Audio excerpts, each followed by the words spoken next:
Hello, everybody. Chris Profi, Musically Obsessed. I'm back with my good friend Aaron, Mutha Alamare. What's up, Aaron? Hi, how you doing?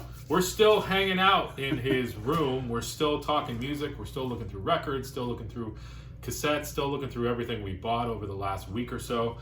And it's a lot. Yeah. We just packaged up a box of records for me that is a mixture of stuff that I bought and stuff from Aaron and stuff from Jeff that we're shipping back to New York. So it's crazy. But we had an idea to talk about not our favorite Black Sabbath album, but our second favorite Black Sabbath album. So I'll let Aaron start first, and we'll remind you guys, if you don't know already, what our favorite Black Sabbath album is. So Aaron, what's yours? For me, I have three that are really close, but this one just edges them out just slightly. It's my favorite. It's Heaven and Hell with Ronnie James Dio, of course.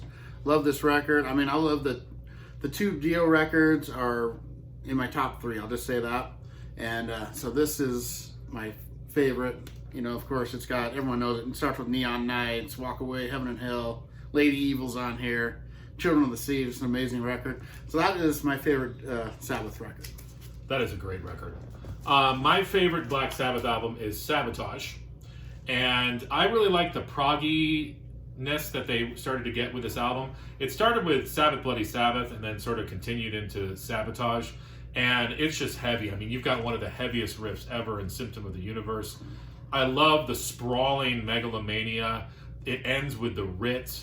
You've got choirs on here. It's just a little bit of everything. It's just a really killer, heavy but proggy album.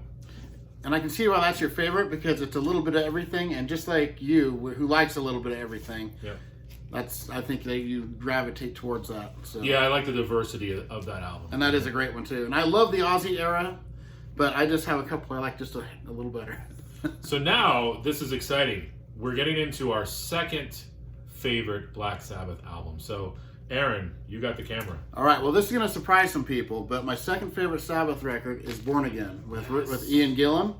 I absolutely love this album. It's just so gritty and heavy, and Ian Gillan just brings this shrill vocal to it that just, I think it really mixed well with Sabbath. And stuff like Trashed, I just love that song. It's talking about drinking and driving, and they were basically just partying when they had this album. He was staying at one of their houses and in a trailer, or had a tent set up, staying there just partying. And, Disturbing the Priest, one of their heaviest songs I've ever done. Zero the Hero might be my favorite Sabbath song. It's one of my favorites. Digital Bitch is on here. But this is so underrated, and a lot of people don't like the cover and dismiss it because of that. But I really love this record. I love the cover. And Ian Gillan is just, he was still at the top of his game on this after Deep Purple, and he was still had it. I mean, he's still good now, but he was just a beast when he was younger. And he's screaming like a banshee on that album. Yeah, it's almost darker sounding when Ozzy's singing, like more evil sounding, and it's just, I love it. Especially like Disturbing the Priest is like one of the darkest songs they've ever done, and it's I love the riff on it, and Digital Bitch. And I think that, and I read this somewhere, but I think the riff on Disturbing the Priest, I think Guns N' Roses took a little bit of that riff and turned it into the riff for Paradise City. So listen to it. It's very, very similar. People, and you talked a little bit about this, Aaron, but people talk about how the production on this album sucks, or it doesn't sound like a Sabbath record or something. I love the production of this. It is dark. It is sort of muddy at times, but I think it just adds to the mysteriousness of this album. It's a heavy, heavy record. Yeah, and it gets you in a certain mood because it is mysterious sounding. It doesn't sound like it's like, what's going on in this? And that's why I like it so much, because every time I hear it, I like discover new things in it. And Zero the Hero is just one of the most catchy songs too. I love that song. I would have loved to have seen this tour live, because I think they did some Deep Purple songs.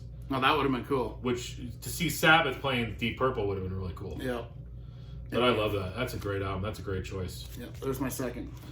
All right, so my second is the follow-up to Sabotage, 1976's Technical Ecstasy.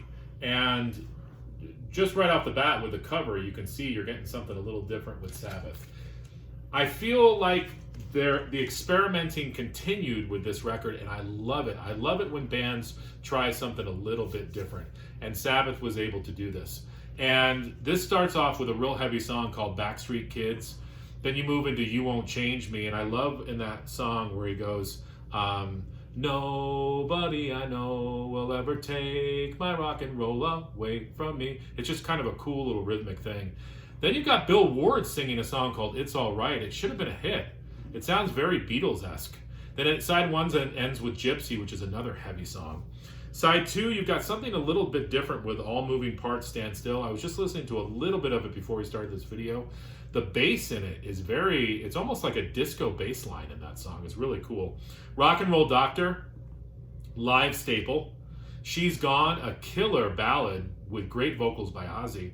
And then it ends with Dirty Women, another concert staple. So this is another very, very strong album before they would go into Never Say Die, which I like, but it's not as strong as this record. So for me, Sabotage and then Technical Ecstasy, those are my two favorite. And, again, this is nothing against the early Sabbath. I mean, I love Volume 4 and Master of Reality and the debut and Paranoid.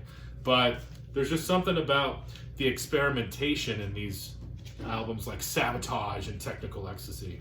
Yeah, and these two that we showed are probably two of their most underrated as well.